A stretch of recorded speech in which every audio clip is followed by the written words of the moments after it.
আল্লাহর দেওয়া বিধানকে বাস্তবায়ন করার লক্ষ্যে নবী রাসূল এবং তাদের অনুসারীরা আল্লাহর জমিনে তাদের জীবন বাজি রেখে কষ্ট করেছিল।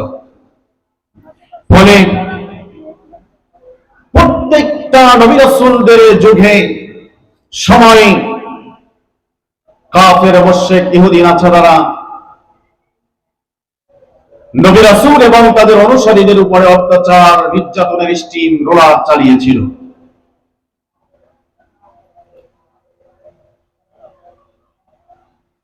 বাবা আদম আলাইহিস সালাম থেকে শুরু করে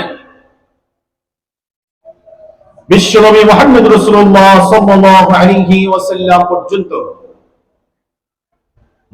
যত অসংখ্য নবী রাসূল এসেছিলেন, তার ভিতরে মাত্র দুজন নবী, একজন বাবা আদম আলাইহিস সালাম আর একজন হচ্ছেন হযরতে সুলাইমান আলাইহিস সালাম ব্যতিরেকে আর সমস্ত নবী রাসূলরা তাওহীদ প্রতিষ্ঠার জন্য নির্যাতন নিপীড়ন সহ্য করেছেন। ঠিক কি না? কোরআনুল কারীমের ভিতরে 5 জন নবীকে উল্লেখ করে আল্লাহ রাব্বুল আলামিন একটি বিধান নাজিল করেছেন, যেই বিধান গোটা কোরআনুল কারীমের সবচাইতে শ্রেষ্ঠ বিধান। সেই বিধানটা 5 জন নবীর নাম উল্লেখ করে আল্লাহ রাব্বুল আলামিন এই বিধান উম্মতে মুহাম্মাদীকে প্রতিষ্ঠার জন্য আল্লাহ পাক সরাসরি নির্দেশনা করেছেন। সূরা শুরা শুরুতে আমি ওই আয়াতটি কারিমা আপনাদের সামনে তেলাওয়াত করেছিলাম। আল্লাহ রাব্বুল আলামিন বলছেন, শারআ লাকুম মিনাদ-দীনি মা ওয়াসসা বিহি নূহা ওয়াল্লাযী আওহাইনা ইলা ইব্রাহিমা ওয়া মূসা ওয়া ঈসা আন আকিমু الدين ولا تتفرقوا فيه। আল্লাহ রাব্বুল আলামিন বলছেন, হে নবী, আপনি কি জানেন কোন দিন আপনাকে আমি দিয়েছি? কোন দিন আপনাকে দিয়েছি? এমন একটি দিন আপনাকে দেওয়া হয়েছে যা আমি নূহ আলাইহিস সালামকে দিয়েছিলাম, যা আমি ইব্রাহিম আলাইহিস সালামকে দিয়েছিলাম, যেই দিন আমি মূসাকে দিয়েছিলাম, ঈসাকে দিয়েছিলাম। আন আকিমুদ্দিন, সেই একই দিন আপনাকে দিয়েছি, তার নাম হলো ইসলাম প্রতিষ্ঠা করা। সম্মানিত ভাইরা আমার, বাবাজিরা আমার, আল্লাহ রাব্বুল আলামিন বিশ্ব নবীকে জানায় দিয়েছেন, নতুন কোন ব্যবস্থাপনা আমি আল্লাহ আপনার উপরে চাপায় দেই নাই। আপনাকে দিন প্রতিষ্ঠার নাম দিয়ে কাফেরদের মুখোমুখি আমি আল্লাহ ছেড়ে দেই নাই। আপনার পূর্বে যত নবী রাসূল এসেছিল, সব নবী রাসূলদেরকে আমি আল্লাহ রাব্বুল আলামিন একই নির্দেশনা দিয়েছিলেন। সেই নির্দেশনা হচ্ছে জমিন আল্লাহর আইন চলবে। কার আইন চলবে? আল্লাহ ছাড়া কোন মানুষের আইন চলতে পারে? আমার ভাইজান, সবাই দাওয়াত দিয়েছিলেন লা ইলাহা ইল্লাল্লাহ মুহাম্মাদুর রাসূলুল্লাহ। একটু জিকির করেন, লা ইলাহা ইল্লাল্লাহ।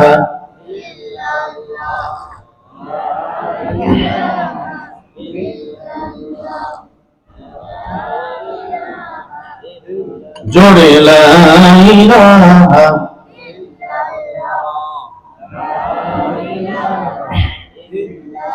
لا إله إلا الله محمد رسول الله صلى الله عليه وسلم। আল্লাহ পাক বুঝাতে চাইলেন, আমি নূহ আলাইহিস সালামকে একই তাওহীদ দিয়েছিলাম, একই বিধান দিয়েছিলাম। আমি আল্লাহ পাক, হে নবী, হে নূহ, তোমাকে পাঠিয়েছি আমার তাওহীদকে, লা ইলাহা ইল্লাল্লাহকে এই জমিনে বাস্তবায়ন করার জন্য। আমার ভাইজান, গভীর মনোযোগ, এই একটি আয়াতের উপরে আমি আপনাদের সামনে কথা বলবো। অনেক দূরে যেতে হবে, এর আলোচনার তাৎপর্য অনেক বেশি, এর গভীরতা অনেক বেশি। এই আয়াতের তাফসীরের আলোচনা এর সময় অনেক দাবি রাখে, তাই খুব সংক্ষেপে আমি আপনাদেরকে নিয়ে অনেক দূরে যাব। প্রাণ প্রিয় ভাইরা, গভীর মনোযোগ।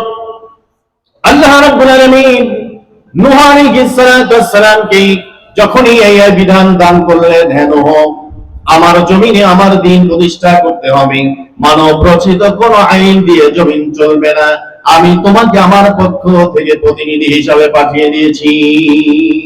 তাই আল্লাহ রাব্বুল আলামিনের নির্দেশ অনুযায়ী নূহ আলাইহিস সালাম দাওয়াত দিয়েছেন। সব নবী রাসূলরা একই দাওয়াত দিয়েছেন, লা ইলাহা ইল্লাল্লাহ। এই কালিমার দাওয়াত সব নবী রাসূলরাই দিয়েছিলেন। নূহ আলাইহিস সালাম জাতির সামনে যখন এই কালিমার দাওয়াত দিয়েছেন, নূহ আলাইহিস সালাম নির্যাতিত হয়েছেন, মার খেয়েছেন, হাত বেঁধেছেন, পা বেঁধেছেন, হাতের উপরে পায়ের উপরে কাফের মুশরিকেরা নূহ আলাইহিস সালামকে মেরেছে। এখানে মঞ্চে কোনো আওয়াজ হবে না, কোনো কথাবার্তা হবে না, লড়াচড়া হবে না। আপনারা যার যার জায়গায় সুন্দর করে বসে যান। মেহমান আসবে, মেহমান বসবে।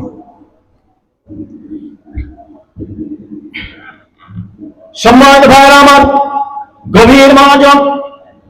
আল্লাহ বিধান দান করলেন, আমার জমিন আমার দিন প্রতিষ্ঠা করতে হবে। নূহ, তোমাকে প্রতিনিধি হিসাবে ভূমিকা পালন করতে হবে।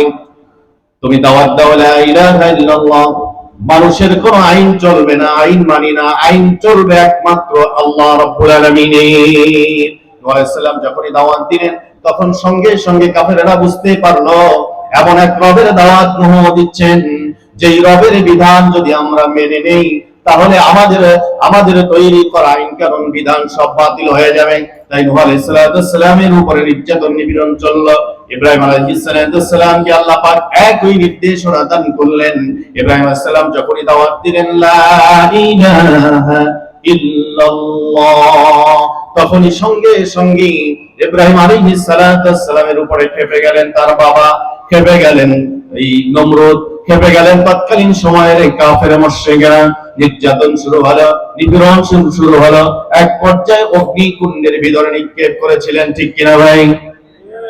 আমার ভাইজান, একই নির্দেশনা আসলো হযরত মূসা কালিমুল্লাহ, তার উপরে আল্লাহ পাক তাকে বললেন, হে মূসা, তোমাকে নির্দেশ দিলাম আমার তাওহীদ প্রতিষ্ঠা করো, কালেমার দাওয়াত দাও, আমার বিধান দিয়ে জমিন চলবে, অন্য কারো বিধান দিয়ে জমিন চলবে না। মূসা আলাইহিস সালাম একই দাওয়াত দিলেন, তিনিও বললেন, সবাই পড়ো লা ইলাহা ইল্লাল্লাহ মূসা কালিমুল্লাহ। একই দাওয়াত দিলেন। যখনই এই দাওয়াত দিলেন, তখনই মূসা আলাইহিস সালামের উপরে ক্ষিপ্ত হলো ফিরাউন।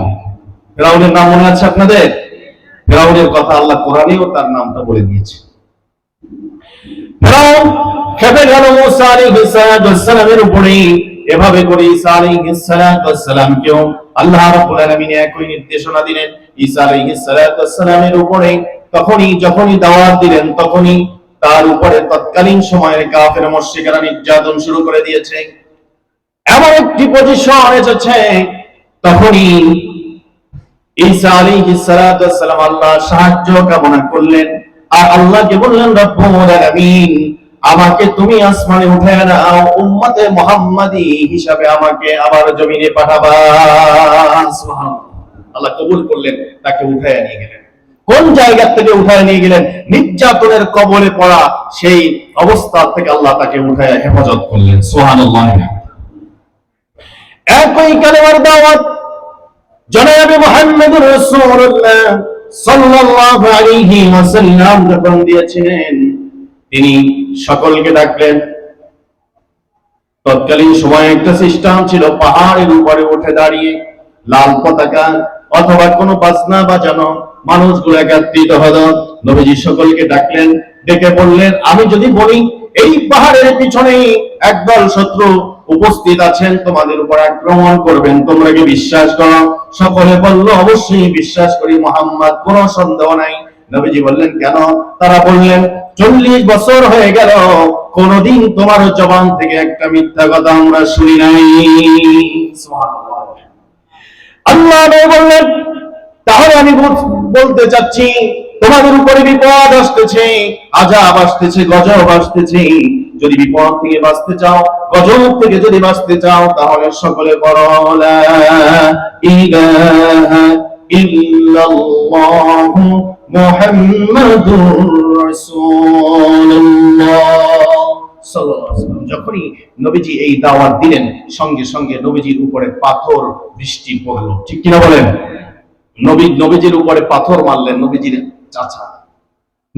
চাচা, আপন চাচা নবীজির গায়ের উপরে পাথর নিক্ষেপ করলেন। মুহাম্মদ, তুমি ধ্বংস হও, তুমি এই জন্য আমাদেরকে রেখেছো?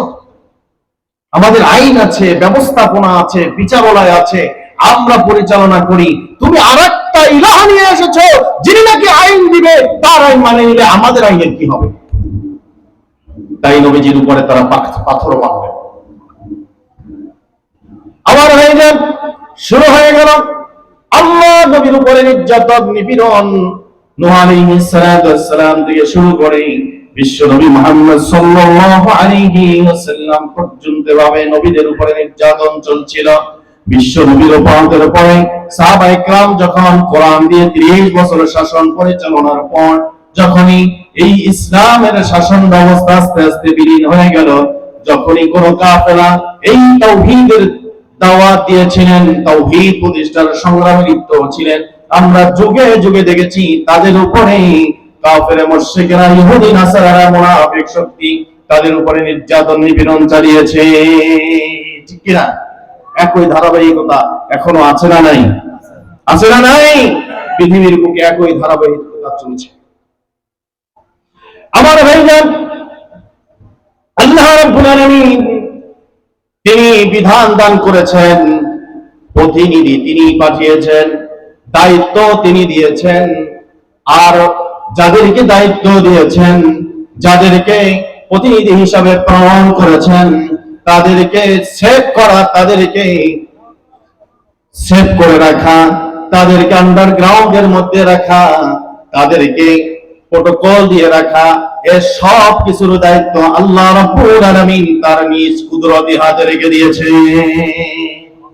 তাই নবীদেরকে তারা নির্যাতন নিপীড়ন করেছে, কিন্তু ইসলামের কোনো ক্ষতি করতে, জোরে বলেন, ইসলামের কোনো ক্ষতি করতে পারে না। আমার ভাইজান,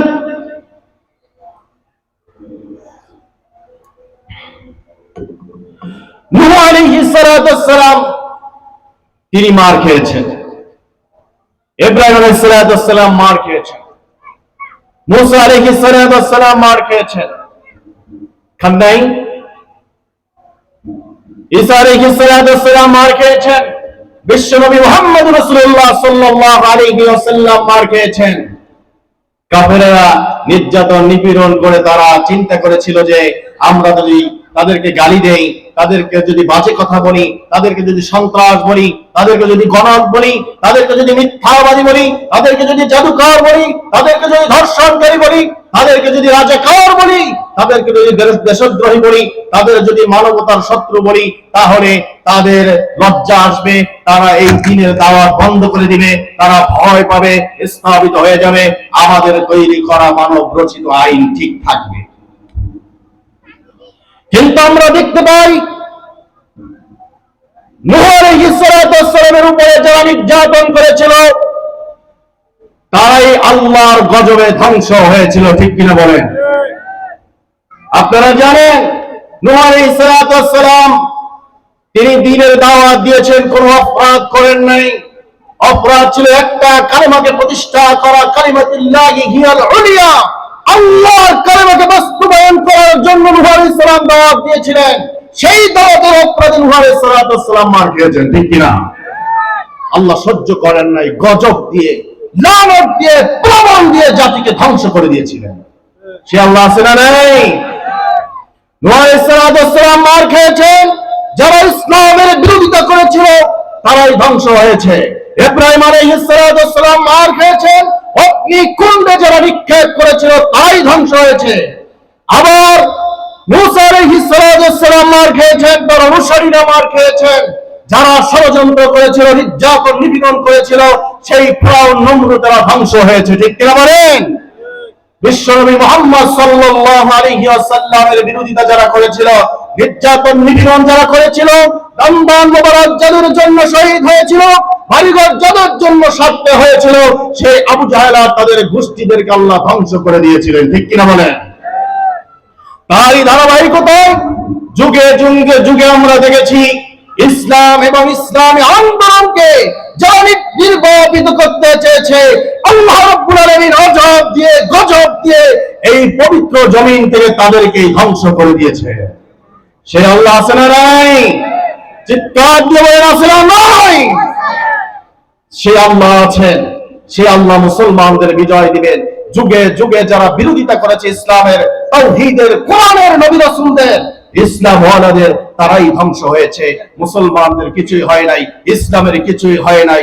আল্লাহর বিধান বাস্তবায়ন হবেই হবে ইনশাআল্লাহ। আমার ভাইজান, একই পদ্ধতিতে আমরা দেখেছি বাংলাদেশ মুসলমানের দেশ, বাংলাদেশ ওলিয়া উলিয়ার দেশ, বাংলাদেশ পীর মাশায়েখের দেশ। বাংলাদেশে লক্ষ লক্ষ মসজিদ আছে। পৃথিবীর কোন রাষ্ট্রে বাংলাদেশের মতো এত বেশি মসজিদ নাই। সুবহানাল্লাহ বলবেন না? পৃথিবীর কোন রাষ্ট্রে বাংলাদেশের মতো এত বেশি মসজিদ কোথাও নাই। অল্প জায়গার ভিতরে এত বেশি মসজিদ, এত বেশি আল্লাহর ঘর কোথাও নেই। আল্লাহু আকবার। পৃথিবীর কোন দেশে বাংলাদেশের যত বেশি মাদ্রাসা আছে, যত বেশি ফুরকানিয়া আছে, এত বেশি ফুরকানিয়া, এত বেশি মাদ্রাসা পৃথিবীর কোন রাষ্ট্রে নেই। অল্প জায়গার ভিতরে এত বেশি মসজিদ, এত বেশি মাদ্রাসা আল্লাহ পাক দান করেছেন। এই পবিত্র ভূমিকে যারা দিল্লির রয়ের কাছে, হিন্দুস্তানের কাছে যারা বিক্রি করতে চেয়েছে, তাদেরকে আল্লাহ রাব্বুল আলামিন এই ইসলাম প্রিয় মানুষের নয়ন থেকে তাদেরকে চিরতরের জন্য দিল্লির ভূখণ্ডে পাঠিয়ে দিয়েছেন। ঠিক কিনা বলেন? আমরা দেখেছি নবীর উত্তর শরীরের উপরে যারা নির্যাতন করেছে, নিপীড়ন করেছে, ফাঁসির কাষ্ঠে ঝুলিয়েছে, ক্রস ফায়ারের নামে মানুষকে হত্যা করেছে, মিথ্যাবাদ দিয়ে আলেমুলামাদেরকে জেলখানায় ঢুকিয়েছে। 13টি বছর আল্লামা সাঈদীকে জেলখানার ভিতরে আটকিয়ে রেখে যারা নির্যাতন করেছে, আল্লাহ রাব্বুল আলামিন তাদেরকে এই নির্যাতন নিপীড়নের কারণে আল্লাহ পাক তাদেরকে নির্লজ্জের সাথে, বেইজ্জতির সাথে, অসম্মানের সাথে বাংলার পবিত্র ভূখণ্ড থেকে বিদায় করে দিয়েছেন। ঠিক কিনা বলেন? ইসলামী আন্দোলনের বিরুদ্ধে যারা ভূমিকা পালন করেছে, যারা ইসলামী আন্দোলনকে নির্বাপিত করে দেওয়ার ষড়যন্ত্র করেছিল, ষড়যন্ত্র, চূড়ান্ত ষড়যন্ত্র যেদিন করেছে তার 9 দিনের মাথায় আল্লাহ রাব্বুল আলামিন এই জালেম শক্তিদেরকে এই বাংলার ভূখণ্ড থেকে বিদায় করে দিয়েছে। মাত্র 9 দিন। কয়দিন? ইসলামী আন্দোলন, বাংলাদেশের বৃহত্তম ইসলামী আন্দোলন, সেই ইসলামী আন্দোলন যারা এই ইসলামী আন্দোলনের জন্য জীবন দিয়েছে, শাহাদাত বরণ করেছেন, ফাঁসির মঞ্চে চলেছেন, কোন জালিমের সাথে আপোষ করেননি, মাথা নত করেননি, সারেন্ডার করেননি, জীবন ভিক্ষা চায় নয়, সেই শক্তিকে যারা নির্বাচিত করতে চেয়েছে, নিষিদ্ধ করার 9 দিনের মাথায় আল্লাহ বাংলাদেশ থেকে তাদেরকে বিদায় করে দিয়েছে। শুধু বিদায় করেন নাই, যেই সন্ত্রাসী ছাত্র সংগঠন দিয়ে ইসলামী আন্দোলনের নেতা কর্মীদের পিছনে অস্ত্র দিয়ে লাগিয়ে দিয়েছিল, সেই সন্ত্রাসী ছাত্র সংগঠনকে বাংলাদেশ ইসলামী আন্দোলন, বৃহত্তম ইসলামী আন্দোলনকে নিষিদ্ধ করার 45 দিনের মাথায় আল্লাহ পাক তাদেরকে নিষিদ্ধের ব্যবস্থা করেছে। ওই আল্লাহ আছে না নাই? সুতরাং আজকেও যদি এই যুবকেরা ইসলামের জন্য ভূমিকা রাখে, তাহলে এদেশে ইসলাম কায়েম হতে দেরি হবে না। ঠিক কিনা বলেন? নবী রাসূলুল্লাহ কি অপরাধ করেছিল?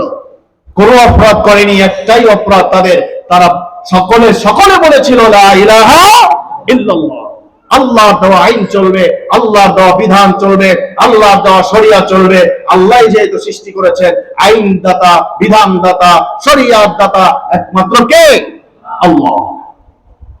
যে আল্লাহ সৃষ্টি করেছেন, খোঁজার আগে, চাওয়ার আগে সমস্ত প্রয়োজনগুলো পূরণ করে দিয়েছেন, সে আল্লাহ বিধান দিলে বিধানটা মেনে নিতে তোমার বড় কষ্ট হয়। তুমি নামাজ পড়লে তুমি মুনাফিক, তুমি রোজা রাখলেও মুনাফিক, তুমি হজ 100 বার করলেও তুমি মুনাফিক। ঠিক কিনা বলে? আল্লাহর দেওয়া শরিয়া পছন্দ হয় না, কপালে সেজদা দিতে দিতে দাগ হয়ে গেছে। হাজী সাহেব যদি না লেখে রাগ করে। আছে আপনাদের এলাকায়? আছে? আপনাদের এলাকায় নাই মনে হয়, অনেক জায়গায় আছে।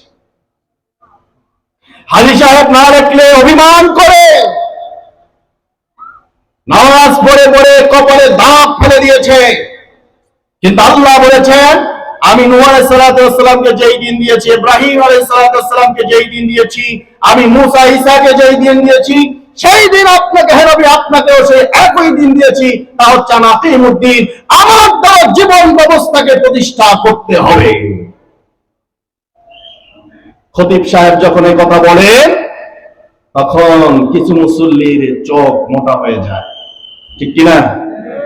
খতিব সাহেব যখন এই কথা বলেন, তখন কমিটির কিছু লোক পিছনে পিছনে, কমিটি কিছু লোক ষড়যন্ত্রে লিপ্ত হয়ে যায়। কারণ তার দলের বিরুদ্ধে এই কথা, তার মতের বিরুদ্ধে এই কথা, তার সংগঠনের বিরুদ্ধে এই কথা, সেটা সে সহ্য করে নিতে পারে না। ওই কমিটি, ওই মুসল্লি যতক্ষণ পর্যন্ত আল্লাহর বিধানকে বাস্তবায়ন করার লক্ষ্যে কাজ না করবে, সেই কমিটির, ওই মসজিদের কমিটির নেতৃত্ব দেওয়ার অধিকার আল্লাহ দেন নাই।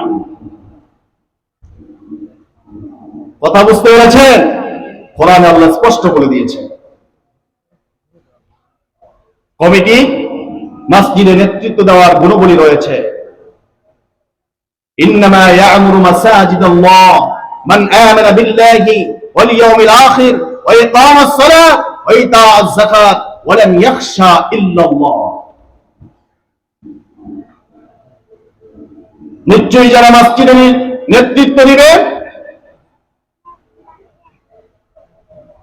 মান আমানা বিল্লাহ, আল্লাহর উপরে তারা ঈমানদার, পাক্কা ঈমানদার হতে হবে তাদেরকে।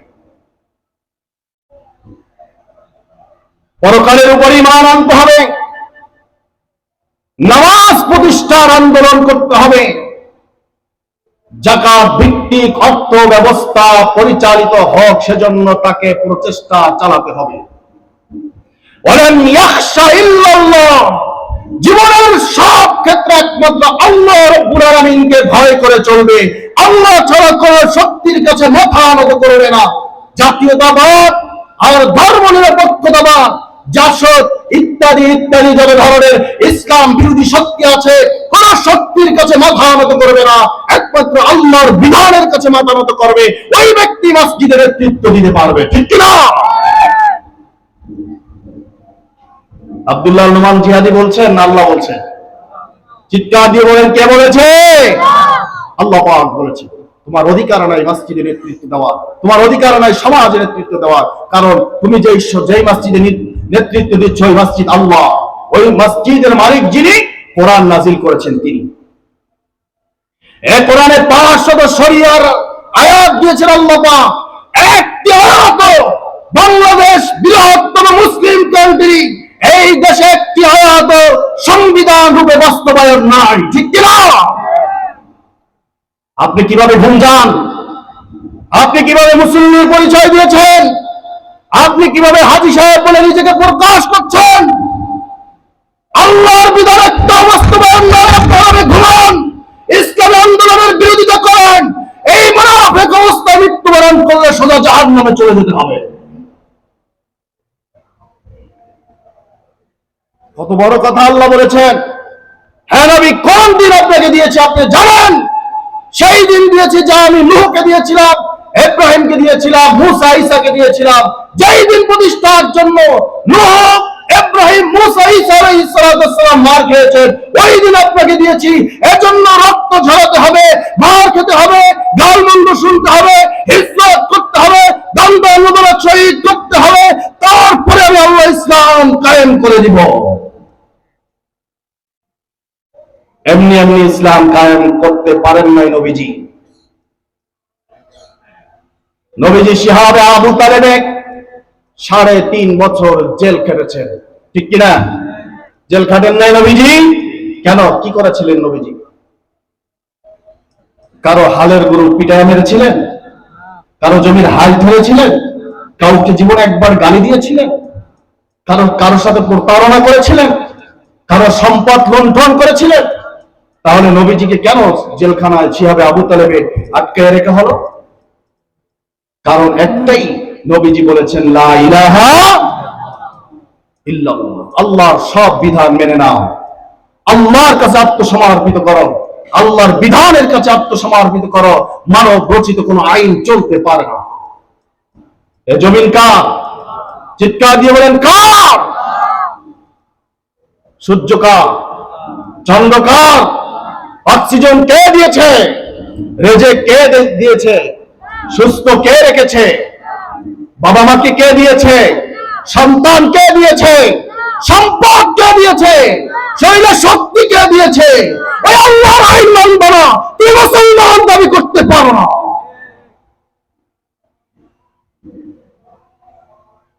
কষ্ট পেলে মাফ করে দিবেন। আল্লাহ, আল্লাহর কসম, কোরআন পড়ে রেখেছি, ইসলাম প্রতিষ্ঠার লক্ষ্যে কাজ না করলে কিয়ামতের দিন আল্লাহর আদালতে আসামির কাঠগড়ায় দাঁড় হতে হবে। কারণ এই ইসলামের জন্য নবী রাসূলরা পর্যন্ত মার খেয়েছে, যেই নবী রাসূলদের শরীরের উপরে মশা মাছি পর্যন্ত পড়া হারাম করে দিয়েছিল আল্লাহ রাব্বুল আলামিন। দেন নাই? নবীজি পাহাড়ে উঠলেন, পাহাড় ভয়ে হেলাদালা করছে, বিশ্ব নবী আমার উপরে উঠেছে। আল্লাহ পাহাড়কে নোটিশ করছেন, পাহাড় কে উঠেছে তোমার উপরে? খবরদার আমার নবীর সাথে বেয়াদবি করবে না। পাহাড়কে আল্লাহ নিষেধ করে দিয়েছেন, মশা মাছিকে পর্যন্ত নবীর গায়ে পড়া নিষেধ করে দিয়েছেন, হারাম করে দিয়েছেন। সে আল্লাহ নবী, বিশ্ব নবীকে যখন কাফের মুশরিকরা পাথর মেরেছে, বাড়িঘর ছাড়া করেছে, গলার ভিতরে পাগড়ি পচে টান মেরে ফেলে দিয়েছে, তখন আল্লাহ রাব্বুল আলামিন দেখছেন, সহ্য করছেন, আল্লাহ পাক সাথে সাথে অ্যাকশন নেন না, ঠিক কি না?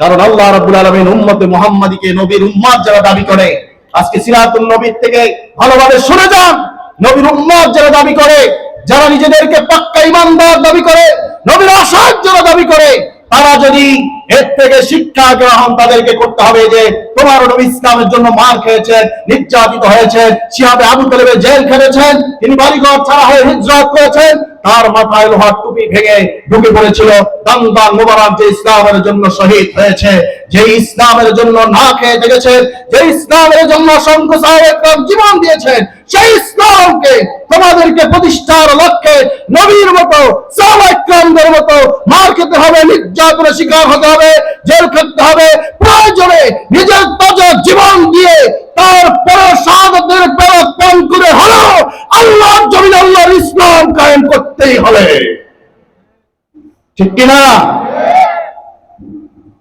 রাজি আছেন?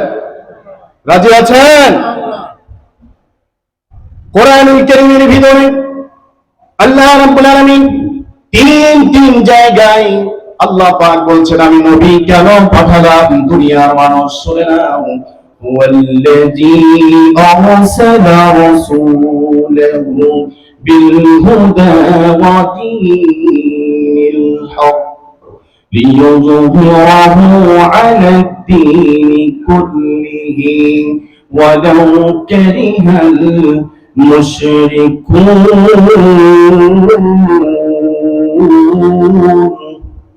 আল্লাহ রাব্বুল আলামিন বলছেন, আল্লাহ হচ্ছেন তিনি যিনি তার রাসূলকে পাঠিয়েছেন সত্য সহকারে দ্বীনে হক দিয়ে, যাতে করে পৃথিবীর মানুষের তৈরি করা সমস্ত নিয়ম পদ্ধতি আইন কানুন বিধান সংবিধান সব কিছুর উপরে আল্লাহর দেওয়া বিধানকে যেন বাস্তবায়ন করতে পারে, সেই জন্য আমি আল্লাহ রাব্বুল আলামিন নবী পাঠিয়েছি। সুবহানাল্লাহ। এজন্য পাঠিয়েছি, এমনি এমনি পাঠাই নাই, এমনি এমনি পাঠাই নাই। আমার ভাইজান, নীতি নৈতিকতার উপরে দাঁড়িয়ে সাহাবায়ে কেরাম ইসলাম কায়েম করেছে। আজকে আমরা দেখতে পাই আমাদের দেশের বিভিন্ন জায়গায় আজকে 5 তারিখের পরে অনেক ভাইরা যারা ইসলামী আন্দোলনের ব্যানারে থেকে নাম দিয়ে তারপরেও মানুষের কাছে বিভিন্ন ধরনের অন্যায় অপকর্ম চালিয়ে যাচ্ছে। আপনাদের সাতকানিয়া না থাকতে পারে, অনেক জায়গায় আছে, নাই বললে ভুল হবে। কিছু কিছু জায়গায় কিছু কিছু ঘটনাও ঘটেছে। কেন ঘটেছে? তারা ইসলামী আন্দোলনের দায়িত্বশীলদেরকে অবহেলা করেছে, তাদের কথাকে অমান্য করেছে, কোরআন সুন্নাহর ধার ধারেনি, রাসূলের আদর্শকে তারা বিকৃত করে দিয়েছে। তারা জনগণের কাছে অপমান অপদস্থ হয়ে তাদেরকে স্তব্ধ হয়ে যেতে হয়েছে। প্রিয় ভাইরা, আল্লাহ রাব্বুল আলামিন সব কিছুকে ছাড় দেন, সুযোগ দেন, সবকিছু আল্লাহ পাক সহ্য করেন। কিন্তু আল্লাহর বিধানের সাথে বেয়াদবি করলে, আল্লাহর শরিয়ার বিরুদ্ধে কোনো ব্যবস্থাপনা তৈরি করলে, আল্লাহর বিধানের বাইরে গিয়ে আল্লাহর দ্বীনের কর্মীদের বিরুদ্ধে কোনো ব্যবস্থাপনা কেউ যদি করে, আল্লাহ সেটা সহ্য করেন না। কোরআনুল কারীমের ভিতরে আল্লাহ রাব্বুল আলামিন বলছেন, أفتؤمنون ببعض الكتاب وتكفرون ببعض فما جزاء من يفعل ذلك منكم إلا خزي في الحياة الدنيا। আল্লাহ পাক বলছেন, ইসলামের কিছু মেনে নিবা আর কিছু ছেড়ে দিবা, এটা হবে না। অনেক মুসলমান আছে নামাজ পড়ে কোরআন দিয়ে, হজ করে কোরআন দিয়ে, আর রমজানুল মুবারকে রোজা রাখে কোরআন দিয়ে। ওই কোরআনের সমাজ প্রতিষ্ঠার কথা বললেই ওই মুসলমানদের করে যায় যন্ত্রণা শুরু হয়ে যায়, আছে না নাই? বোঝা যাবে। আল্লাহ পাক বলছেন, ওয়ালাউ কারিহাল মুশরিকুন। আল্লাহ পাক বলছেন, এটা মুশরিকদের কাজ। মুশরিকরা যখনই কোরআনের কথা শুনতো, ইসলাম প্রতিষ্ঠার কথা শুনতো, কালেমার ব্যাখ্যা যখন বুঝতো, মুশরিকদের অন্তরের ভিতরে যন্ত্রণা সৃষ্টি হয়ে যেত। যেই মুসল্লি নামাজ পড়ার পরেও, রমজানে রোজা রাখার পরেও, কাবা ঘরে বারবার তাওয়াফ করার পরেও, যেই মুসল্লি আল্লাহর বিধানের কথা শুনলে, দিন কায়েমের কথা শুনলে, আল্লাহর দেওয়া বিচার ব্যবস্থা প্রতিষ্ঠিত হোক এটা শুনলে, যেই মুসল্লির কলবের ভিতরে যন্ত্রণা শুরু হয়ে যায়, ওই মুসল্লি না, ওই নামাজি না, ওই রোজাদার না, ওই হাজি নয়, সেটা হচ্ছে মুনাফিক। কথা বুঝছেন? মুনাফিকদের সর্দার একজন ছিল, নাম কি? আব্দুল্লাহ বিন উবাই। আব্দুল্লাহ বিন উবাইয়ের চাইতে বেশি হজ কে করেছে? আব্দুল্লাহ বিন উবাই বিশ্ব নবীর পিছনে নামাজ পড়েছে, আবার সেই নবীর বিরুদ্ধে কথা বলেছে, ষড়যন্ত্রে লিপ্ত হয়েছে, ঠিক কিনা? আব্দুল্লাহ বিন উবাই এত বড় একজন ব্যক্তি, রাসূলের পিছনে নামাজ পড়ার সৌভাগ্য তার হয়েছে। রাসূলুল্লাহ বলেছেন, আব্দুল্লাহ নামটা আল্লাহর পছন্দ। বাড়িতে গিয়ে নাতির নাম, নিজের নাম, ছেলের নাম, সবার নাম চেঞ্জ করে ফেলছে, সব মেনে নিচ্ছে। আল্লাহ রাসূল যখন বলছেন আল্লাহর দ্বীন, আল্লাহর ব্যবস্থাপনা, আল্লাহর শরিয়া, আল্লাহর আইন প্রতিষ্ঠার জন্য যুদ্ধ করতে হবে, কাফেরদের বিরুদ্ধে লড়াই করতে হবে, সংগ্রাম করতে হবে, জিহাদ করতে হবে, বদরের ময়দানে, উহুদের ময়দানে যেতে হবে, তখনই আব্দুল্লাহ বিন উবাইর অন্তরের ভিতরে কুটকুট কুটকুট আওয়াজ শুরু হয়ে গেছে, ঠিক কি না? ওই মুসলমান বাংলাদেশে এখনো আছে যাদের কারণে ইসলাম প্রতিষ্ঠা হচ্ছে না। ওই টুপিওয়ালা নামাজি এখনো আছে যাদের কারণে ইসলাম প্রতিষ্ঠা হচ্ছে না। তুমি আল্লাহর আদালতে আসামি হবে, কোরআন তোমার বিরুদ্ধে আল্লাহর আদালতে মামলা করবে, আল্লাহি বিশ্ব নবী তোমার বিরুদ্ধে মামলা করবে। কোরআনুল কারীমে আল্লাহ জানিয়ে দিয়েছেন, আল্লাহ রাব্বুল আলামিন বলছেন, وقال الرسول يا رب إن قومي اتخذوا هذا القرآن مهجورا। কিয়ামতের দিন মুসিবতের সময় আল্লাহ রাব্বুল আলামিন তার রবকে, বিশ্ব নবী আল্লাহ রাব্বুল আলামিনকে ডেকে ডেকে বলবেন, ও আমার রব, ও আমার প্রভু, এই জাতি, এই কওমি, ওয়াকালা রাসূলু ইয়া রাব্বি ইন্না কওমি। কওমি শব্দটা আছে, কথা বুঝতেছেন? ইয়া কওমি, ইয়া কওমি। কওম শব্দের অর্থ কি বলেন বলেন? কওম শব্দের অর্থ কি? জাতি। কওম শব্দের অর্থ কি? জাতি, গোষ্ঠী, দল, মত, কাফেলা। আমরা যারা আছি আমরা একটা কওম। এই মুহূর্তে আপনাদের বোঝানোর জন্য বলছি, আমরা এখন যারা আছি আমরা সবাই একটি কি কওম। আমরা কোরআনের কওম, ঠিক কিনা? আমরা সবাই কোরআনের কওম, কোরআনের জাতি। এই মুহূর্তে আমরা মুসলিম জাতি। এ ধরনের কওম শব্দের ব্যাখ্যা এরকম: জাতি, গোষ্ঠী, কওম, কাফেলা, দল, এর নাম হচ্ছে কওম। রাসূলুল্লাহ কওম শব্দ ব্যবহার করেছেন, তার মানে আল্লাহ পাক একথা স্পষ্ট বুঝিয়ে দিয়েছে, কোন জাতি, কোন গোষ্ঠী, কোন দল, কোন মত সংঘবদ্ধভাবে আল্লাহর কোরআনের বিরোধিতা করেছে, এটা সত্য। আল্লাহর আদালতে ওই কওম, ওই জাতি, ওই গোষ্ঠী, ওই দলের বিরুদ্ধে বিশ্বনবী আল্লাহর আদালতে মামলা দায়ের করবেন আর বলবেন, ওয়াকালা রাসূলু ইয়া রাব্বি ইন্না কওমি ইত্তাখাযু হাযাল কুরআনা মাহজুরা। আমার রব, তোমার দেওয়া নাযিলকৃত এই কোরআনের বিরুদ্ধে এই জাতি, এই কওম, এই গোষ্ঠী তারা বিরোধিতা করেছিল, এটাকে পরিত্যক্ত মনে করেছিল, পুরানো কিতাব মনে করেছিল, এটা শুধু তেলাওয়াত করার জন্য এভাবে মনে করেছিল, এটা শুধু নামাজ, রোজা, হজ, যাকাতের জন্য শুধু এটা মনে করেছিল। তোমার কোরআনের বিধানকে তারা ঢেকে রাখতে চেয়েছে, আন্ডারগ্রাউন্ডের মধ্যে রাখতে চেয়েছে, মসজিদ আর মাদ্রাসার মধ্যে রাখতে চেয়েছে। তোমার কোরআনের বিধানকে সংবিধান রূপে উপহার দেওয়ার ক্ষেত্রে তারা বাধা প্রদান করেছিল। হে রব, তাদের বিরুদ্ধে তোমার আদালতে মামলা দায়ের করলাম, তুমি এবার বিচার ফয়সালা করো।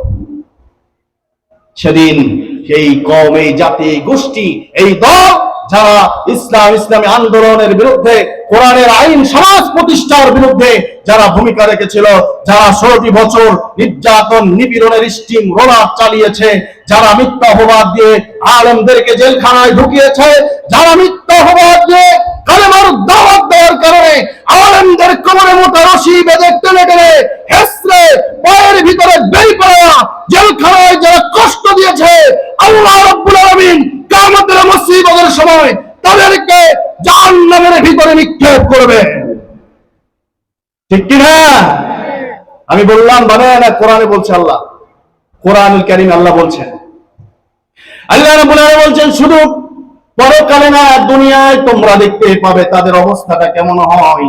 আল্লাহ পাক বলছেন, ফামা জাযাউ মান ইয়াফআলু যালিকা মিনকুম ইল্লা খিজিয়ুন ফিল হায়াতিদ দুনিয়া।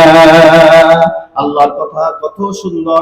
যারা কোরআনের বিরোধিতা করেছে, কোরআনের আইনের বিরোধিতা করেছে, যারা কোরআনের সমাজ প্রতিষ্ঠার বিরোধিতা করেছে, যারা কোরআনের কর্মীদের বিরোধিতা করেছে, যারা পৃষ্ঠ প্রদর্শন করেছে, আইন করেছে, যারা মানুষকে অন্যায়ভাবে নির্যাতন, নিপীড়ন করেছে, আল্লাহ বলেছেন, ইল্লা খিজিয়ুন ফিল হায়াতিদ দুনিয়া, দুনিয়ার জীবনে তোমরা তোমাদের সৎ চোখে দেখতে পাবে, ইল্লা খিজিয়ুন, তাদের উপরে আমি অপদস্থ করব, তাদেরকে অসম্মানী করব, লাঞ্ছিত করব, অপদলিত করব। কোরআন কত সত্য। 16টি বছর যারা নির্যাতন, নিপীড়ন করেছে আলেমদেরকে, ইসলামী আন্দোলনের কর্মীদেরকে, মসজিদ, মাদ্রাসা, মুহাদ্দিসদেরকে, হুজুরদেরকে যারা কণ্ঠ রোধ করতে চেয়েছে, ঠোঁট চেপে ধরেছে, মিথ্যা মামলা দিয়ে জেলখানায় কারাগারে ফেলে রেখেছে, রিমান্ডের নামে নির্যাতন করেছে, আল্লাহ রাব্বুল আলামিন তাদেরকে লাঞ্ছনার গঞ্জনা দিয়ে বাংলার পবিত্র জমিন থেকে বিদায় করে দিয়েছে, ঠিক কিনা? খিজিয়ুন শব্দ অর্থ হচ্ছে লাঞ্ছনা, গঞ্জনা, অপদস্থ। ইল্লা খিজিয়ুন ফিল হায়াতিদ দুনিয়া, দুনিয়ার জীবনে দেখতে পাবে এই গজব। কোরআনের বিরুদ্ধে গেলে আল্লাহ কোন অপরাধের শাস্তি দুনিয়ায় দেন না, 2টা অপরাধ বাদে। কয়টা অপরাধ বললাম? কথা বলেন, কয়টা অপরাধ? আপনারা কথা জানেন না? একটা তাকবীর দেন তো, কেউ পারেন তাকবীর দিতে পারেন? এই ধরনের তাকবীরে মরা জমিনে কথা বলা বড় কষ্ট। আমি কি কবরস্থানে ওয়াজ করতেছি? একটা তাকবীর দেন, নারায়ে তাকবীর, নারায়ে তাকবীর। আল কোরআনের আলো, আল হাদিসের আলো। আরে ভাই, ঘরে তো সারা জীবন চলছে, ঘরে সারা জীবন চলছে, এখন কোথায় জ্বলবে? কোথায় জ্বলবে? কোথায়? হ্যাঁ, সংসদে জ্বলতে হবে। ঘরে তো সারা জীবন চলছে, এখনো তো ঘরে জ্বলতেছে। ঘরে জ্বললে হবে না, যতক্ষণ সংসদে কোরআনের আইন না জ্বলবে, কোরআনের আলো না জ্বলবে, ততক্ষণ ইমানদারের ঘুম নাই। ঠিক কিনা?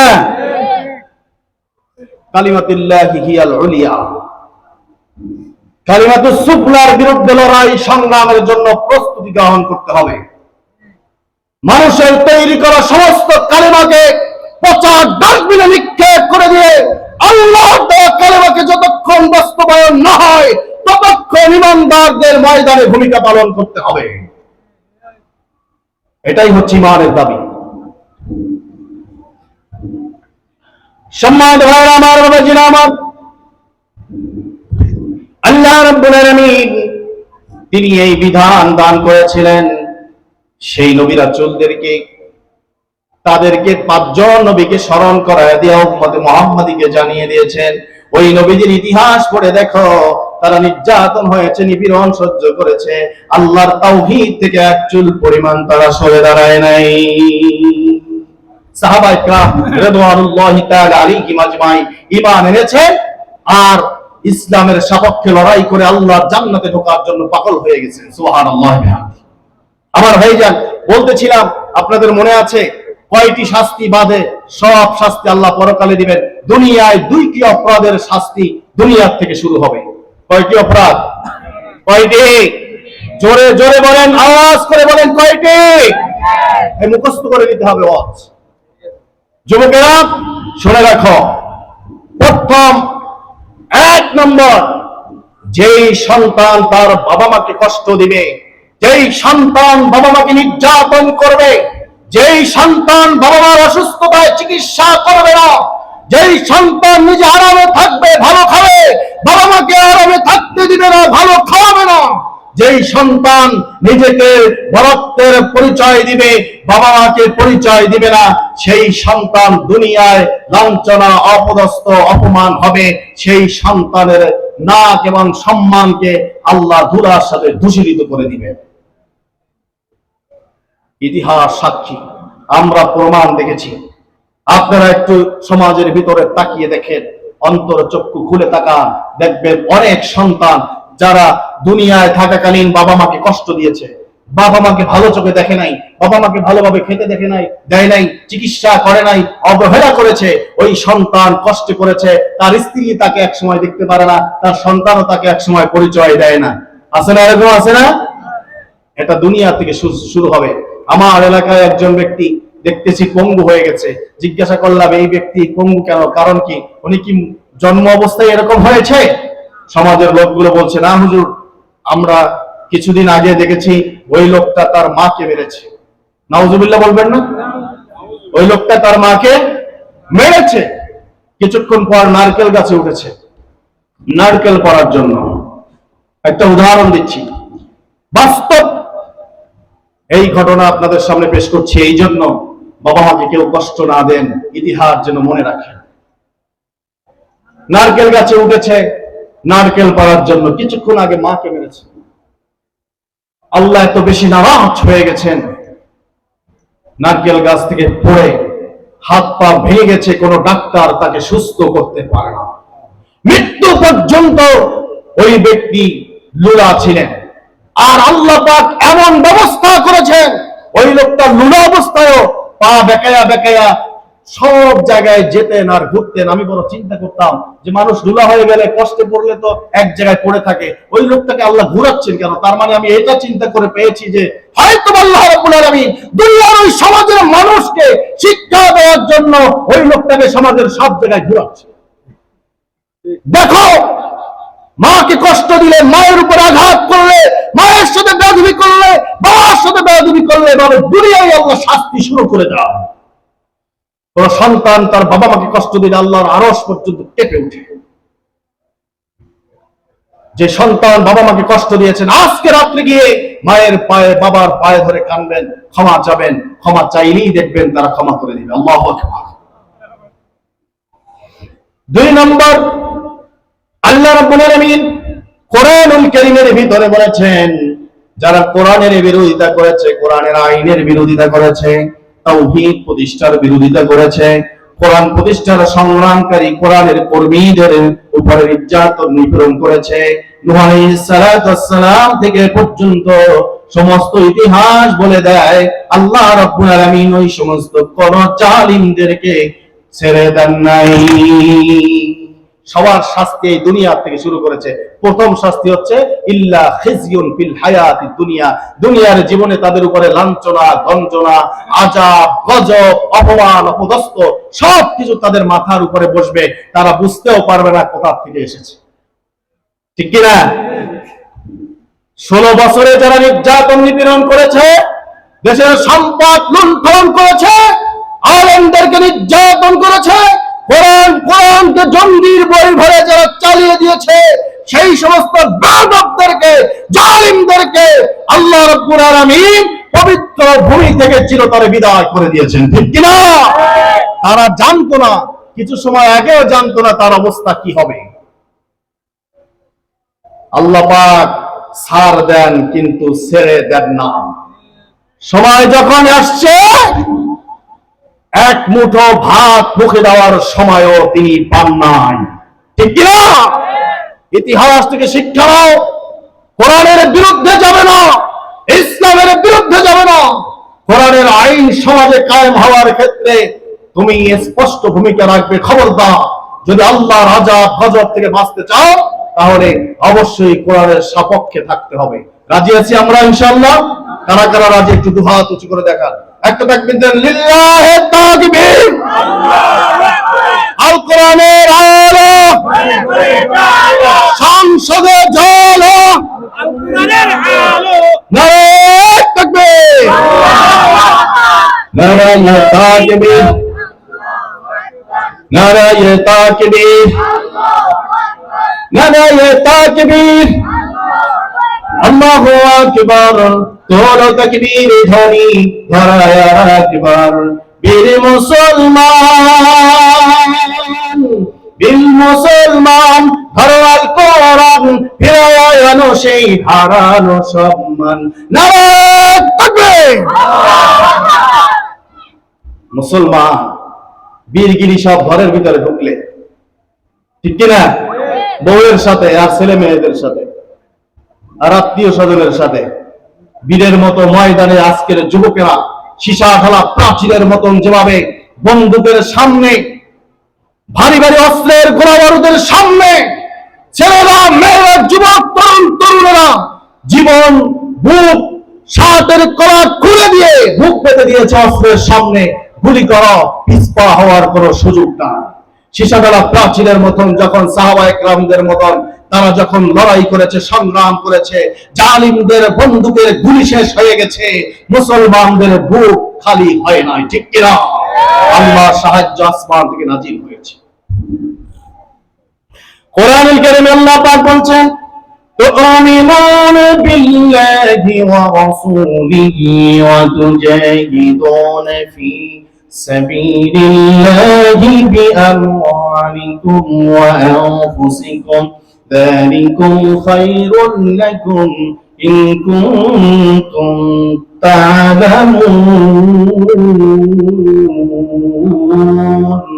আল্লাহ পাক বলছেন, যারা ঈমান আনবে আল্লাহ, আল্লাহ রাসূলের উপরে, আর যারা নিজেদের মাল এবং জান দিয়ে আল্লাহর দ্বীন প্রতিষ্ঠার জন্য সংগ্রাম করবে, লড়াই করবে, জিহাদ করবে, প্রচেষ্টা চালাবে, আল্লাহ পাক বলছেন এটা তাদের জন্য সবচেয়ে উত্তম, যদি তারা তা বুঝে থাকে। আল্লাহ পাক বলছেন, ইয়াগফির লাকুম যুনুবাকুম ওয়া ইউদখিলকুম জান্নাতিন তাজরি মিন تحتها الأنهار আল্লাহ পাক বলছেন আমি আল্লাহ রাব্বুল আলামিন তাদের জীবনের সব গুনাহ আমি আল্লাহ মাফ করে দিব। সুবহানাল্লাহ বলবেন না? আল্লাহ গ্যারান্টি দিচ্ছেন। ইসলামে আন্দোলন করবে, ঈমান আনার পরে আল্লাহ দ্বীন প্রতিষ্ঠার জন্য সংগ্রাম করবে, লড়াই করবে, যখন যেখানে ডাক আসে সেখানে ভূমিকা পালন করবে। আল্লাহ বলেছেন তুমি আমার কাছে ক্ষমা চাও আর না চাও, ইয়াগফির লাকুম যুনুবাকুম, তোমার জীবনের সব গুনাহ আমি আল্লাহ মাফ করে দিব। সুবহানাল্লাহ। একটা শর্ত, ইসলামী আন্দোলনের সাথে শরীক হয়ে যাও, জীবনের সব অপকর্ম আল্লাহ মাফ করে দিবেন।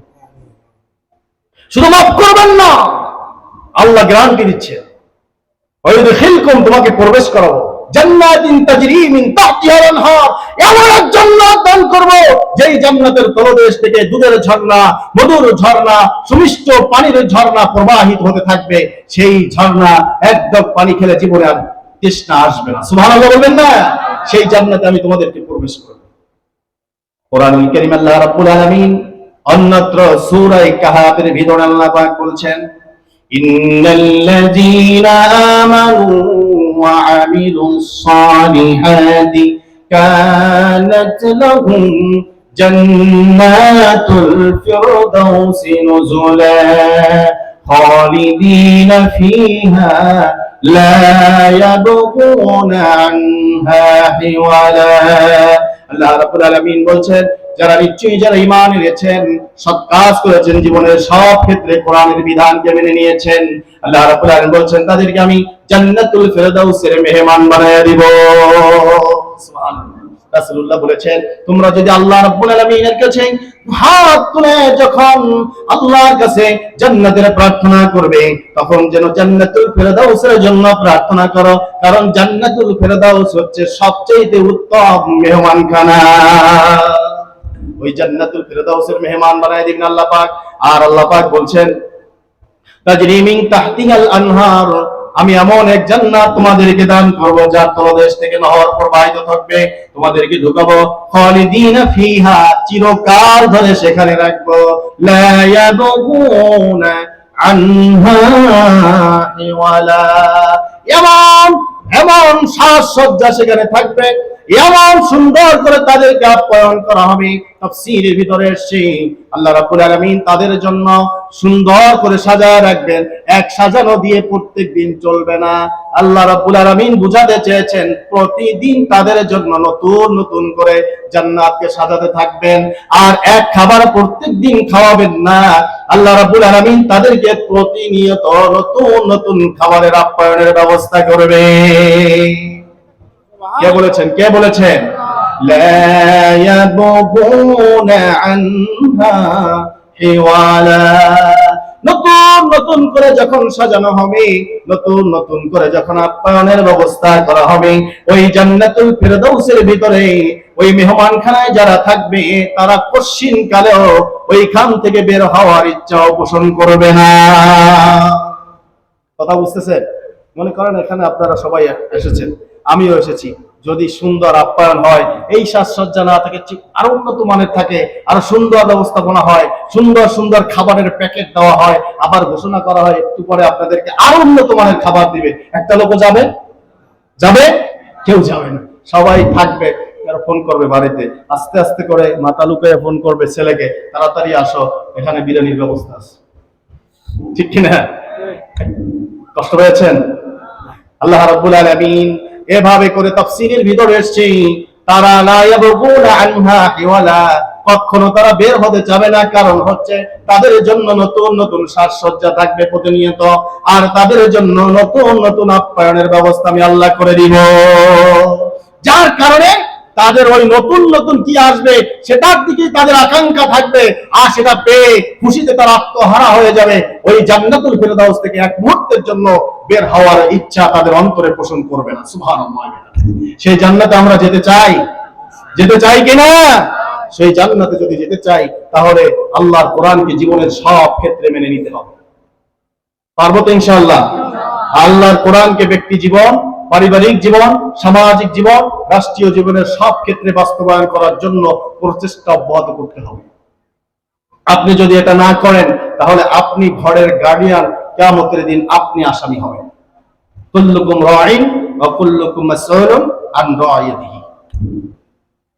আল্লাহ যাদেরকে দায়িত্বশীল বানায় পাঠিয়েছেন প্রত্যেককে তার দায়িত্বের ব্যাপারে হিসাব দিতে হবে, কি কি দায়িত্ব পালন করেছে। সন্তানকে ইসলামী আন্দোলনের পক্ষে পাঠিয়েছে কিনা, নাকি ঘরে বসায় রেখেছ, নামাজের হুকুম দিয়েছে কিনা, রোজার হুকুম দিয়েছে কিনা, পরিবারটাকে ইসলাম দিয়ে সাজানোর চেষ্টা করেছে কিনা, এ ব্যাপারে তাদেরকে বারবার বলার পরেও যারা এটাকে পৃষ্ঠ প্রদর্শন করেছে, অস্বীকার করেছে, অমূল্যায়ন করেছে, কিয়ামতের দিন তাদের এই ব্যাপারে আল্লাহর আদালতে হিসাব দিতে হবে। আপনি চিন্তা করছেন?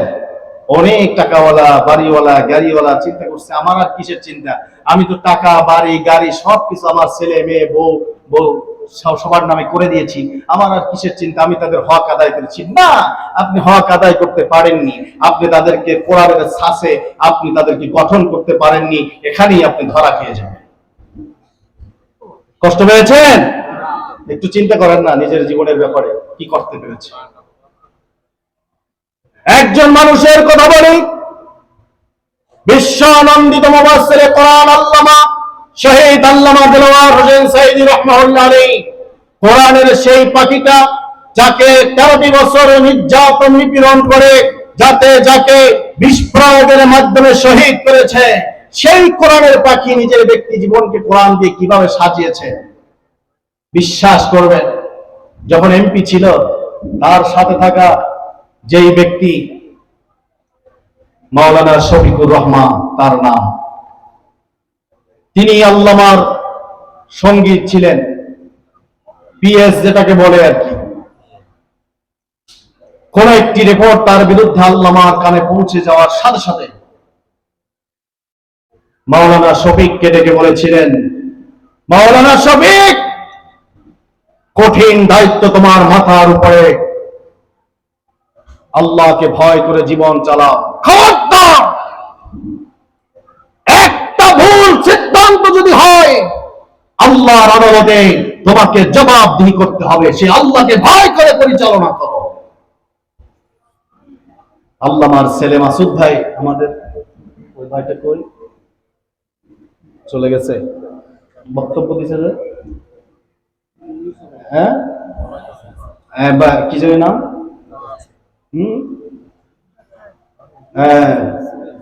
মুনতাসির ভাই ওই মাসুদ সাঈদী আল্লামার সেজ ছেলে, উপজেলা চেয়ারম্যান ছিল। শিক্ষার জন্য বলছি, তার সাথে মুনতাসির ভাইয়ের সাথে এই সৌদি আরবে অনেকবার সাক্ষাৎ হয়েছে, তারা এক জায়গায় সময় কাটিয়েছে, আমাকে বললো, আমাকে ছবিও দেখালো। আল্লামার সেজ ছেলে মাসুদ ভাই উপজেলা চেয়ারম্যান ছিলেন 5 বছর। আল্লাহি আমি খুব কাছাকাছি ছিলাম, খোঁজ খবর রাখতাম, তিনিও রাখতেন, মাঝে মাঝে সফর করতাম, বিভিন্ন অনুষ্ঠানে প্রোগ্রামে নিয়ে যেতেন গাড়িতে করে, খুব স্নেহ করতেন। প্রিয় ভাইটি উপজেলা পরিষদ পরিচালনা করতেন, 2, 4, 5 টাকা পর্যন্ত রাষ্ট্রের হিসাব খাতায় লিখে রাখতেন। সুবহানাল্লাহ বলবেন। আল্লামা নিজের ব্যক্তিকে কিভাবে পরিচালনা করেছেন, তার সন্তানদেরকে কিভাবে কোরআনের ছাঁচে প্রতিষ্ঠা করেছেন। একজন মেম্বার 5 বছরের হিসাব দিতে পারে না, আর একজন এমপি মন্ত্রী জালিমদের সাথে শাহাদাত আঙ্গুল উঁচু করে দিয়ে তারা গ্যারান্টি দিচ্ছে 1 টাকার দুর্নীতি পেলে জীবনে আর কোনোদিন ইসলামী আন্দোলনের নাম নিয়ে রাজনীতি করব না। এই চ্যালেঞ্জের মোকাবেলায় যুগের পর যুগ চলে যাচ্ছে, কেউ মোকাবেলা করতে পারে নাই, ঠিক কি না বলেন? সেই ইসলামী আন্দোলনের কথা আমরা বলি, যে ইসলামী আন্দোলন মানুষকে নীতি নৈতিকতার উপরে দাঁড় করায় রাখে, যে ইসলামী আন্দোলন আল্লাহর ভয় নিয়ে জমিনে ব্যক্তিদের পরিবারের সমাজে কোরআনের সমাজ কায়েমের সংগ্রাম চালায়, সেই ইসলামী আন্দোলনের কথা বলি, যারা আল্লাহ ছাড়া কোন শক্তির কাছে মাথা আনত করতে শিখে না। প্রিয় ভাইরা আমার, কোরআনুল কারীমে আল্লাহ রাব্বুল আলামিন বলছেন, সাহাবায়ে কেরাম রিদওয়ানুল্লাহি তাআলা আলাইহিম আজমাইন, তারা আমি আল্লাহ রাব্বুল আলামিন তাদের উপরে যে বিধান নাজিল করেছি তারা রাসূলের মুখে শুনছেন আর বলেছেন, ক্বালু সামি'না ওয়া আতা'না, শুনলাম মেনে নিলাম, কোনো প্রশ্ন নাই, শুনলাম মেনে নিলাম। আজকের সমাজের মুসলমানেরা কি এগুলো বলে না? যে কিছুক্ষণ আগে বললাম, মুসল্লি অন্য দল করে, তাই ইমাম সাহেব দিন কায়েমের কথা বলছে, চোখ মোটামুটি করে তাকায়, কমিটি ষড়যন্ত্র করে। এরকম ষড়যন্ত্রে আমিও অনেকবার করেছি, দুঃখ নেই, কিছু আসে যায় না। সিদ্ধান্ত কে দিবেন? রিজিকের মালিক কে? সাতকানিয়ার মাটিতে আব্দুল্লাহ বিন উবাইয়ের একজন বন্ধু ছিল না? আব্দুল্লাহ বিন উবাইয়ের প্রিয় বন্ধু, নামের আগে ডক্টর লাগিয়েছে, মাওলানা লাগিয়েছে, নামের আগে অনেক ডিগ্রি লাগিয়েছে, কিন্তু সেই জালেমটা এই সাতকানিয়ার পবিত্র ভূমিতে কোরআনের তাফসীর করতে দেয় না। এই আব্দুল্লাহ বিন উবাইয়ের উত্তর শরীক জালেম নদী সাতকানিয়ার ভূমিতে অনেক আলেমদেরকে ঢোকা নিষিদ্ধ করেছিল। তাফসীর মাহফিলের নাম নিলে বক্তাদের লিস্ট দিতে হতো, তার নির্দেশ ছাড়া আলেমরা এই সমাজে ঢুকে কোরআনের হক কথা বলতে পারত না। আল্লাহ পাক তিনি জালিমদেরকে ছেড়ে দেন না। সীমা লঙ্ঘন যখন করে, রশির আরাক মাথার থেকে আল্লাহ টান মারেন, তখন তার কলিজা শুদ্ধ ছিঁড়ে যায়। ঠিক কিনা বলেন? ওই আল্লাহকে চিনে রাখুন, ওই আল্লাহকে ভয় করুন, ওই আল্লাহর দিন, ওই আল্লাহর আইন, ওই আল্লাহর শাসন ব্যবস্থা, ওই আল্লাহর কোরআনের বিকল্প কিছুই নেই। কোরআন ছাড়া পৃথিবীর মানুষকে কেউ কল্যাণ দিতে পারবে না। পারবে কি কেউ? আমরা দেখেছি আজকে 54 বছর হয়ে গেছে বাংলাদেশের স্বাধীনতা পেয়েছি, ঠিক কিনা? কয় বছর? 54 বছর এই দেশে শাসন করেছে। আমরা বাবার শাসন দেখেছি, স্বামীর শাসন দেখেছি, বইয়ের শাসন দেখেছি, স্বামী স্ত্রী উভয়ের শাসন দেখেছি। আমরা অনেক স্বৈরাচারের, ছোট স্বৈরাচার আর বড় স্বৈরাচারের শাসন দেখেছি। মুসলমান সবাই নাম দিয়েছে, কাবার চত্বরে ঘুরেছে, রাতে তাহাজ্জুদ পড়েছে, কোরআন পড়ার ভিডিও প্রকাশ করেছে, মাথায় পট্টি দিয়েছে, হাতে তাসবিহ লাগিয়েছে, কিন্তু কোরআনের একটি আইনও কোন জালেম বাংলার জমিনে প্রতিষ্ঠিত হতে দেয় না।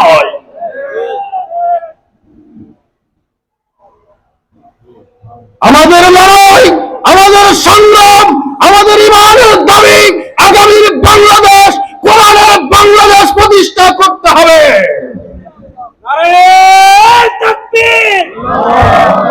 আল কোরআনের আলো করে করে জালো, আল হাদিসের আলো, বিপ্লব বিপ্লব, ইসলামী বিপ্লব, বাংলাদেশ জামাত ইসলামী। বিপ্লব মানে জীবন দেওয়া, বসে থাকা নয়, সে কোনদিন আসবে না গো করো যদি ভয়। বিপ্লব মানে জীবন দেওয়া, বসে থাকা নয়, সে কোনদিন আসবে না গো করো যদি ভয়। আসবে বিজয়, রক্ত আর জীবনের বিনিময়। বিপ্লব মানে জীবন দেওয়া, বসে থাকা নয়, সে কোনদিন আসবে না গো করো যদি ভয়। ঠিক কিনা? বিপ্লব মানে জীবন দেওয়া। এই বাংলাদেশের এখন কয় কোটি মানুষ আছে? 18+ এই বাংলাদেশে মানুষ আছে। জালেমরা ইসলামকে, ইসলামের নাম মুছে দেওয়ার জন্য এমন কোন ষড়যন্ত্র ছিল না যা তারা করে নাই। আদমশুমারিটাও বাদ দিয়ে তারা কি শুমারি করলো? আদমশুমারি বাদ দিয়ে কি শুমারি করলো? গণশুমারি। আদম মুসলমানদের আদি পিতা, এটা আমরা স্বীকার করি।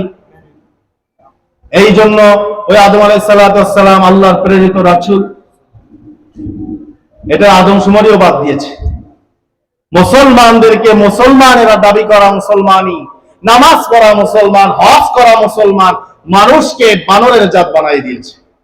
দেন নাই? এমন কোন স্থান নাই যেখানে হিন্দুস্তানের পাতানো ভাত তারা পাতেন না। সব স্থানে তারা হিন্দুস্তানের দালালদেরকে বসিয়ে দিয়েছে, সব জায়গায় হিন্দুস্তানের প্রেসক্রিপশন তারা প্রতিষ্ঠা করেছিল, ঠিক কিনা বলেন? যুবকদের জীবনের বিনিময়ে, রক্তের বিনিময়ে, শাহাদাতের বিনিময়ে আল্লাহ রাব্বুল আলামিন পবিত্র জমিনকে রক্ষা করেছেন, ঠিক কিনা? আবারও যদি এই নতুন ফ্যাসিস্ট আর পুরো ফ্যাসিস্টের বিরুদ্ধে যুবকেরা যদি কোরআনের সপক্ষে ঐক্যবদ্ধভাবে সারিবদ্ধ হয়ে লড়াই করতে পারে, তারা যদি বলে আল্লাহর বিধান ছাড়া কোন বিধান চাই না, বাংলার জমিনে কোন শক্তিরা ইসলামের বিরুদ্ধে কথা বলতে পারবে, ঠিক কিনা? অচিরে ইসলাম প্রতিষ্ঠা হবে ইনশাআল্লাহ। সেজন্য আমি আমার প্রাণপ্রিয় যুবক ভাইদেরকে বলবো, নামাজ, রোজা ইত্যাদি ইত্যাদি আমলের পাশাপাশি নীতি নৈতিকতার উপরে নিজেকে দাঁড় করাতে হবে। সাহাবায়ে কেরাম রিদওয়ানুল্লাহি তাআলা আলাইহিম আজমাইন যেভাবে ঈমান আনার পরে ক্বালু সামিআনা ওয়া আতা'না, রাসূলের মুখে যা শুনেছে তাই আমল করেছে, জীবন দিয়ে আল্লাহর জান্নাতে প্রবেশ করার জন্য পাগল হয়ে গেছে। সুবহানাল্লাহ। উমায়ের, হযরত উমায়ের কথা মনে আছে? হযরত উমায়ের যুবক মানুষ, টকবগে যুবক। রাসূল করিম সাল্লাল্লাহু আলাইহি ওয়াসাল্লাম ভয় পাচ্ছে, চিন্তা পেরেশানে রাসূলের মুখ কালো হয়ে গেছে, লাল হয়ে গেছে। কালো হয়নি, লাল হয়ে গেছে। রাসূল করিম সাল্লাল্লাহু আলাইহি ওয়াসাল্লাম চিন্তা করতেছেন, আরে এই যুবক সাহাবীরা অন্তরের ভিতরে মায়ের প্রতি ভালোবাসা, অন্তরের ভিতরে চাচার প্রতি ভালোবাসা, অন্তরের ভিতরে বাবার প্রতি ভালোবাসা, অন্তরের ভিতরে মামার প্রতি ভালোবাসা, অন্তরের ভিতরে দাদার প্রতি ভালোবাসা, অন্তরের ভিতরে নানার প্রতি ভালোবাসা, অন্তরের ভিতরে বন্ধুদের প্রতি ভালোবাসা, অন্তরের ভিতরে আত্মীয় স্বজনের প্রতি ভালোবাসা, অন্তরের ভিতরে সমাজের মানুষের প্রতি ভালোবাসা। আল্লাহ নির্দেশ হলো ওই ভালোবাসার জায়গা থেকে তুমি কি আল্লাহকে ভালোবাসো নাকি তুমি রাসূলকে ভালোবাসো? আল্লাহ এবং আল্লাহ রাসূলকে ভালোবাসো নাকি তোমার আত্মীয় স্বজন ওই কাফের শক্তিদেরকে ভালোবাসো? আমার পরীক্ষা শুরু হয়ে গেছে। সাহাবায়ে কেরাম, এখন যুবকেরা বদরের 1000 সশস্ত্র তালিমপ্রাপ্ত কাফের যোদ্ধার বিরুদ্ধে 313 জন যুবক সাহাবীর এবার লড়াই করতে হবে, ঠিক কিনা? রাসূল পেরেশানি করলেন, চিন্তায় করলেন, আরে আমার সাহাবীরা যুবক মানুষ, তাদের আত্মীয় স্বজনের প্রতি ভালোবাসা আছে, তরবারির সামনে যদি তারা আসে যুদ্ধের ময়দানে, তারা কি তাদের বিরুদ্ধে তরবারি চালাতে পারবে? তাদের প্রতি মায়ায় দুর্বল হয়ে যাবে কিনা, আমরা হেরে যাব কিনা? সাহাবীরা কি করবে? রাসূল টেনশন করছেন, মুখ লাল হয়ে গেছে।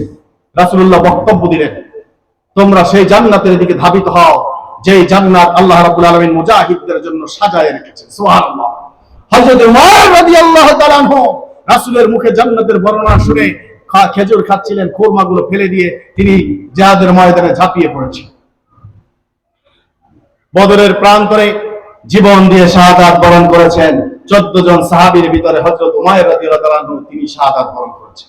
রাসূলুল্লাহকে বলেছেন, ইয়া রাসূলুল্লাহ, এই খেজুর খেতে আমার দেরি হবে, আপনি যে জান্নাতের কথা বলেছেন, আমি যদি এখানে বসে বসে খেজুর খাই, আল্লাহর ওই রহমতকৃত জান্নাতে আমি উমাইর প্রবেশ করতে ব্যর্থ হব।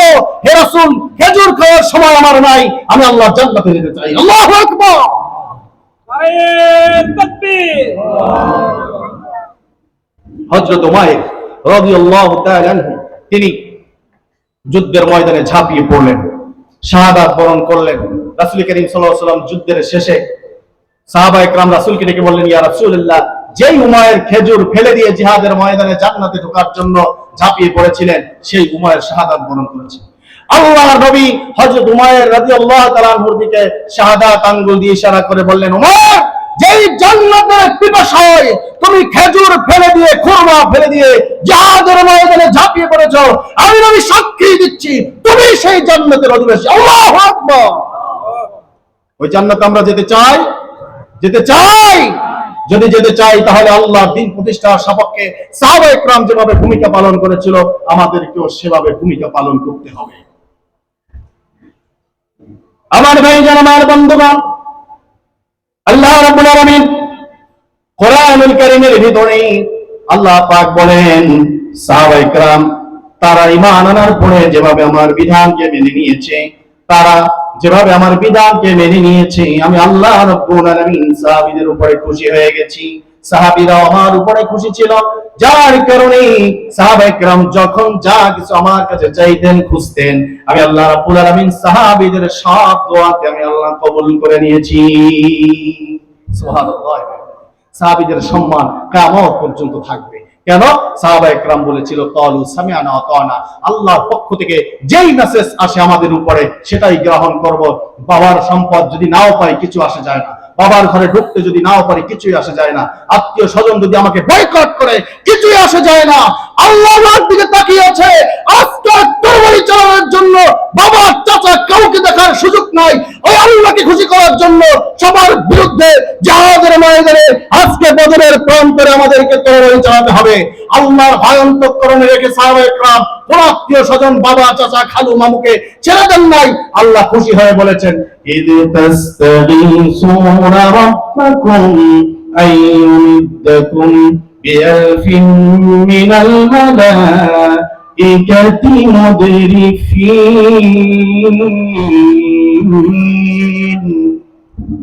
আল্লাহ রাব্বুল আলামিন বললেন আমি খুশি হয়ে গেলাম সাহাবীরা আমার জন্য যেভাবে পাগল করা হয়েছে আমাকে খুশি করার জন্য।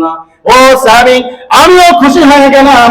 আমি আল্লাহ ঘোষণা করলাম বিআলফিন মিনাল মালাইকাতি মুদরিফিন, আমি আল্লাহ তোমাদের সপক্ষে 1000 ফেরেশতা নাজিল করে দিলাম।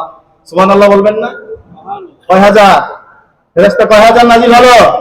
1000। আল্লাহ আবার ঘোষণা করলেন প্রয়োজনে 3000 দিব, প্রয়োজনে বিসালাসিম মিনাল মালাইকাতি মুদরিফিন 3000 দিব, বিখামসাতিম মিনাল মালাইকাতি মুদরিফিন, এরপরে যদি প্রয়োজন হয় 5000 নাজিল করব।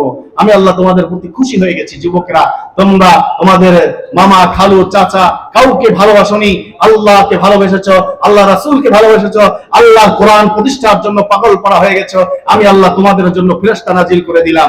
আর ওই ফেরেশতা এমনি কোন ফেরেশতা নাজিল করেন নাই, ফেরেশতাকে আল্লাহ ট্রেনিং দিয়ে তারপরে নাজিল করছেন। সুবহানাল্লাহ।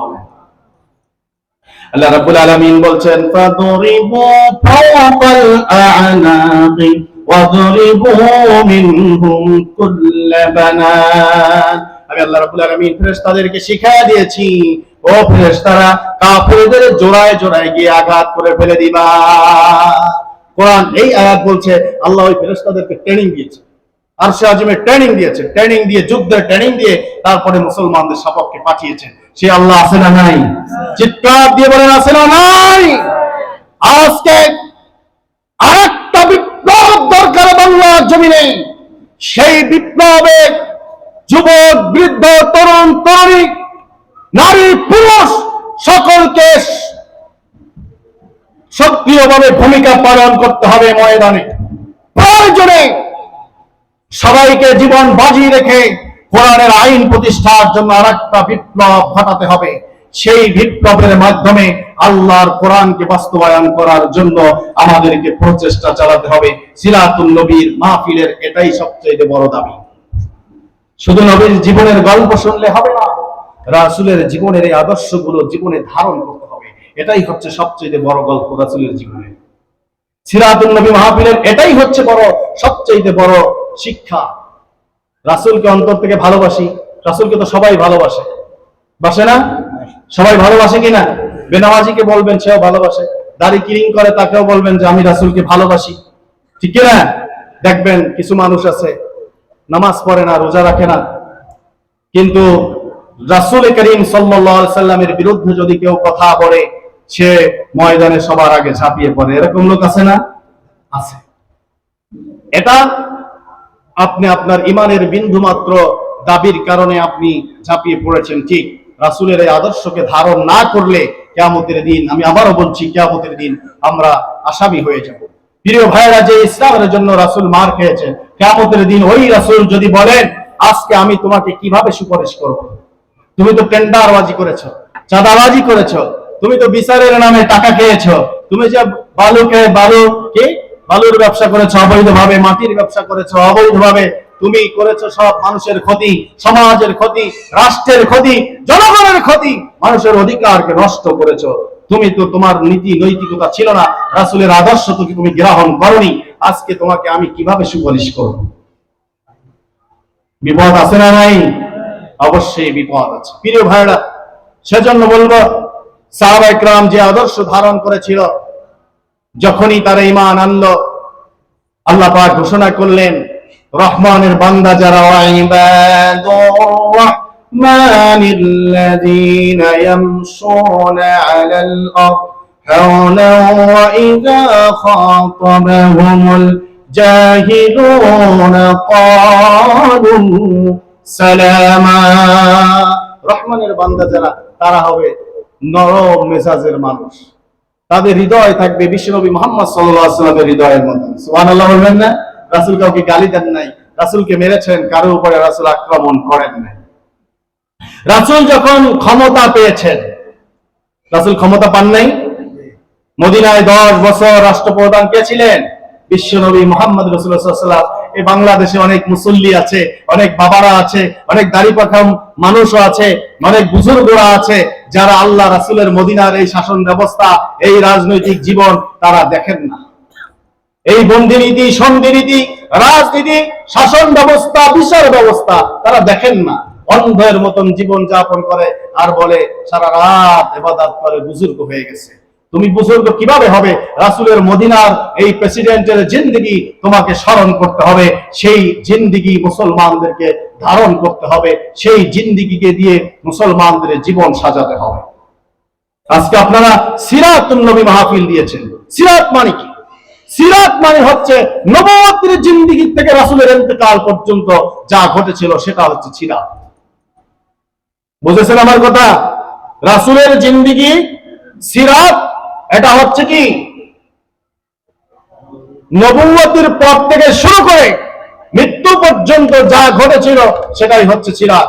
নবুয়তের পর থেকে কি ঘটেছিল রাসূলের জীবনে, সেই সংগ্রাম, লড়াই, জিহাদ ফি সাবিলিল্লাহ, রাষ্ট্র পরিচালনা, নেতৃত্ব দেওয়া, আল্লাহর বিধান দিয়ে বিচার ফয়সালা করা, এগুলোকে প্রত্যেকটা মুসলমানকে ধারণ করতে হবে, আমল করতে হবে। তাহলে দুনিয়ায় মুক্তি আর পরকালে নাজাতের জন্য আল্লাহ গ্যারান্টি দিয়েছেন। আমার প্রাণপ্রিয় ভাইয়েরা, অনেক কথা বলে ফেলেছি। আমার প্রাণপ্রিয় ভাইয়েরা, আপনাদের প্রতি উদাত্ত আহ্বান জানাবো যে আমরা সকলে আজকের এই সিরাত মাহফিল থেকে আমরা সিদ্ধান্ত নিব যে আগামীর বাংলাদেশ, কোরআনের বাংলাদেশ গঠন করার জন্য আমাদেরকে ব্যক্তিদের, পরিবারের, সমাজে আমাদেরকে সক্রিয় ভূমিকা পালন করতে হবে। আল্লাহ তাআলা সেই তৌফিক আমাদের সকলকে দান করুন। ওমা তৌফিক ইল্লা বিল্লাহ। আসসালামু আলাইকুম ওয়া রাহমাতুল্লাহ।